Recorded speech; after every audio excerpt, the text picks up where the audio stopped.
The English actor aged 30 who starred in House of the Dragon as Princess Rhaenyra Targaryen has interestingly claimed that he did not see Game of Thrones before auditioning for the role. Is this possible? Watch this video for the details. Also in this video, we'll answer the question of whether House of the Dragon is better than Game of Thrones and discuss other topics related to the franchises. First up, Emma Darcy didn't see Game of Thrones before starring in House of the Dragon. After debuting on HBO in 2011, Game of Thrones quickly became a pop culture phenomenon, garnering several prizes and catapulting its younger actors to popularity around the world. It's safe to say that House of the Dragon has reignited the spark for many viewers and commentators alike, despite the fact that the final season left people with a cool attitude towards Westeros. The prequel television series depicts House Targaryen as it approaches a notorious civil war that George R.R. Martin's books refer to as the Dance of the Dragons. Because fans are aware that there aren't many Targaryens remaining when Game of Thrones starts up, even though the prequel is set hundreds of years before the main series, its impact is still felt. Although series star Emma Darcy recently admitted to the magazine Interview that they hadn't seen Game of Thrones before their audition for the part of Rhaenyra Targaryen, they claimed that if they had, they wouldn't have performed as well. Emma Darcy claimed that they honestly think the only reason they were able to perform the job is the fact that they hadn't watched it before they auditioned. They then said that there's no way they'd have made it through the audition process if, at that time, they had the love for the show that they have now. They said they think that they'd have cracked under pressure. However, Darcy did mention that they were well aware of the program. It arrived at the perfect time, in fact. In the lead up to ultimately shooting, they claimed, adding that they had not been living under a rock and that it was very much in their peripheral consciousness. The actor read Fire and Blood before filming began because they were aware of the source novel from which House of the Dragon was adapted. They did not, however, finish the lengthy A Song of Ice and Fire books by Martin. Darcy admitted that they haven't read every book, but they had read Fire and Blood, which is closely related to the work they were producing. They then said that they read that one because it's really fascinating to read ahead and get plot spoilers about one's own story. Next up, is House of the Dragon better than Game of Thrones? 200 or so sleeps is a very long time for Charles's devoted followers to have to wait before seeing him crowned. Thankfully, House of the Dragon will satisfy our royal appetites while the King of Australia sorts out his legal paperwork with God. 8 episodes in and at a turning point in the story now is the ideal time to evaluate HBO's much-anticipated prequel to its hugely successful Game of Thrones. Both shows are currently streaming on Binge and are based on books by George R.R. Martin. The obvious question is House of the Dragon as good as Game of Thrones? And the answer is no, but it should be qualified by the question, but who cares? It's like asking, is Bigfoot better than Yeti? It's Yeti, because we're discussing two shows where people ride flying lizards for a living. Overall, House of the Dragon has not disappointed, but it definitely lacks the zeitgeist-snatching charm of its predecessor. The series has offered a strong, slow-burn mixture of dynastic politics, slightly jarring narrative time skips, skin-eating diseases, and erotic wallpaper in a collision of Shakespeare and kitchen sink drama. If not precisely throwing them into the kind of online hive mind raptures we saw during the Violent Reigns of Castamere, aka Red Wedding episode of GOT, or anytime Jon Snow got his Kit Harington off, it has undoubtedly filled the GOT vacuum in the lives of millions of fans. Speaking of milky white bottoms, it's clear that the makers of House of the Dragon chose not to repeat the excessive nudity for which its predecessor swiftly gained notoriety, excluding the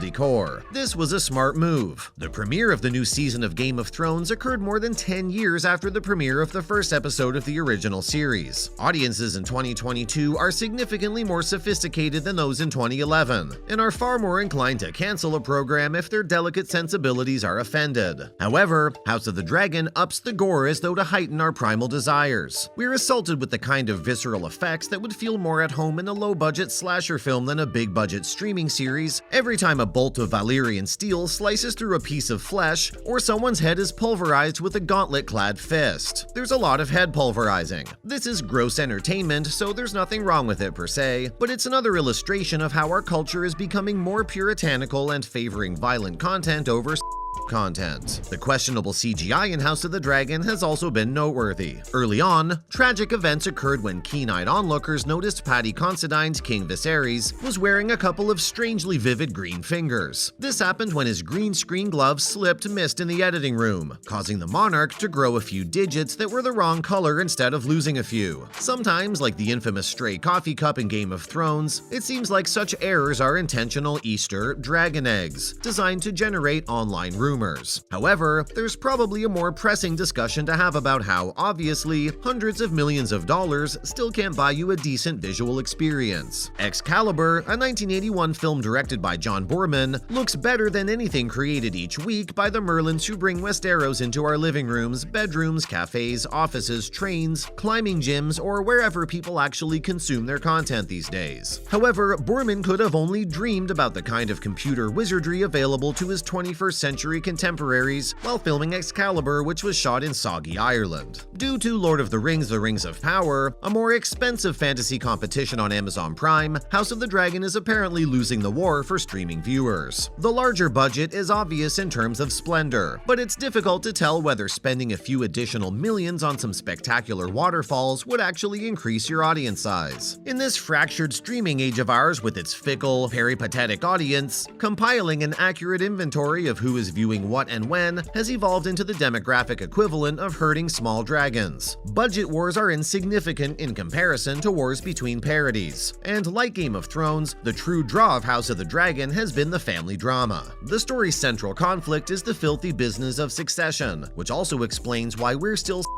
and subjects for a little luxury lineage. Next up, did House of the Dragon's Emma Darcy live up to expectations? The first word that springs to mind when seeing Millie Alcock's portrayal of a young Rhaenyra Targaryen in House of the Dragon is brilliant. With Alcock's portrayal of a young woman seeking to challenge convention by holding the Iron Throne for the first time, a star was created. She epitomized all Rhaenyra's fans had come to expect from her in George R.R. Martin's House of the Dragon novel. Alcock made an impression in a small number of episodes as a young, engaging, attractive, tenacious, motivating, and understandably complex Rhaenyra. It was inevitable that similarities between the 22-year-old's performance and Emilia Clarke's portrayal of Daenerys Targaryen in Game of Thrones would be made. Alcock was cool and collected like Dany, and they both had powerful expressions, despite the contrast in character development and the actress's variances in looks other than their silver hair and thick brows. But unlike Clarke, Alcock won't develop into the part as House of the Dragon chose to select older performers to play the younger characters, leaving Emma Darcy with enormous shoes to fill. The adult Rhaenyra, played by Emma Darcy, was all fans could have hoped for from the very first scene. The transition was seamless since the character's more mature form retains much of the same dominating presence as the younger version we first saw in episode 1. When her reputation is at stake, and her crown is in jeopardy, Rhaenyra exhibits more of that strong leadership, but in a more demanding way. We saw the way she leaned back in her chair, fiddled with the ornate object in front of her, and addressed the rumors to her former friend Alicent Olivia Cook while debating her political perspective. She made an offer, and the desperation on her face reminded me of when she was a young girl and told Alicent a lie. In one of the final sequences, Rhaenyra displayed a mix of pride, vulnerability, and sadness that we were unable to observe in the younger Rhaenyra. In the final moments of the program, this Rhaenyra makes a choice that is best for her kids. Darcy demonstrated why the program wouldn't skip a beat, and this is merely the evolution of a wonderful character with the addition of a new great actor who had complete control over the House of the Dragon. Well, among other things, we've seen that Game of Thrones is better than House of the Dragon, but most don't care. What other series would you like us to feature? Let us know in the comment section. Please give a thumbs up and subscribe. Thank you for watching.